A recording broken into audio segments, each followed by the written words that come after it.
Hey guys, thought we'd share a few minutes just hanging out and working on this little project of mine. Now, I put a post in the comment or the community section recently about this device here and had you guys guess. Got some interesting guesses. A lot of people thought it was a floppy drive. Some people thought it was a zip drive. I even got slot-in record player, CD player, among a couple other things. So that was really interesting. I'm not going to say what it is quite just yet. Just kind of watch this montage of me putting it together.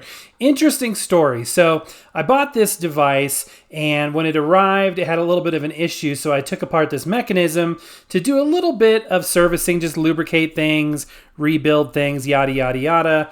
Put it back together, and in the process, I destroyed a key component. And in so doing, I ended up with two devices because I had to buy one of them off of eBay so I could replace the broken part. The new one is on the left, the old one is on the right.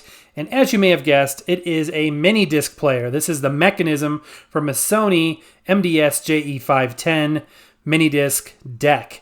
And the one on the right is missing the little white plastic piece, which is the override head. Minidisc is a magneto-optical disc-based storage media, is originating all the way back in 1992. It uses both a laser, like a traditional CD player, to read information, but to record, it uses both a CD-type laser diode and a magnetic record head. The mini disc laser heats up the disc to its Curie point, and the magnetic head burns data, as it were, into the disc using the Amoire effect, which is complicated and interesting. Okay, here is the deck itself. As you can see, even without the mechanism, or I should say, even with the mechanism in it, it is a sparse and cavernous carcass of a device.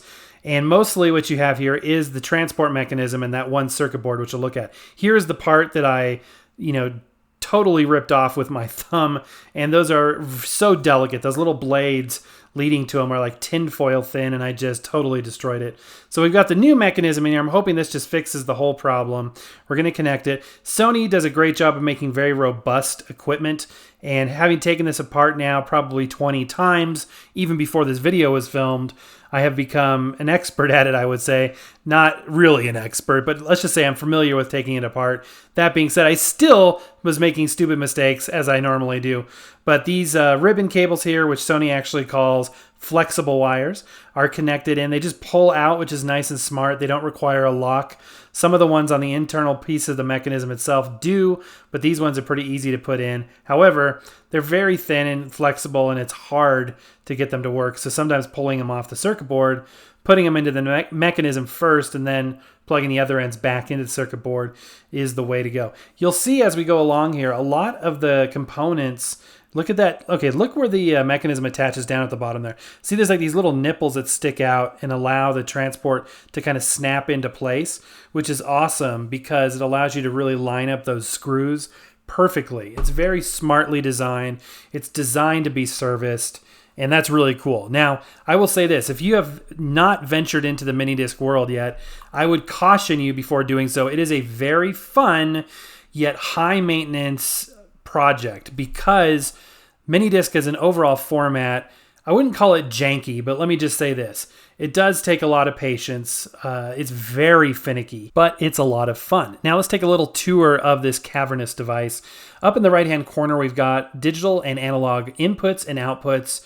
We've got the DC transformer, as all devices used to have, built-in DC transformers.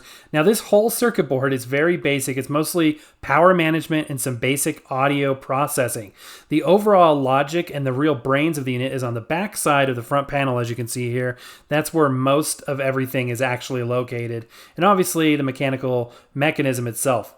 Inserting a disc, it pulls the shutter back, and you can see that magnetic head lower down into close proximity to the top of the disc. And then the laser on the bottom side obviously is synced up with that, so it rotates in tandem with both sides. And that's pretty much all there is to it. I'm going to go ahead and put the top back on here, and hopefully by simply replacing that mechanism with the record head included, I fixed all of my problems. Now, what I ended up finding out was that did not fix the problems. You're going to see firsthand here what it's like to own a mini disc player and discs. It's high maintenance. But anyway, I found out that that mechanism's board, the PCB that was on the bottom that you saw me attach at the very beginning, had some sort of issue because I had to take the whole thing apart yet again. It was probably the 22nd time I've had to take the darn thing apart. And I replaced the green PCB off of the replacement unit. And sure enough, putting it back together yet again, it seems to be working really good now. Now, there are certain discs where it's like, no, I don't know what this is. Disk error. And then other discs work perfectly fine. And, like I said, it's a finicky thing, but it's fun. I love mini discs, but it's an involved process. All right, guys, hope you enjoyed that.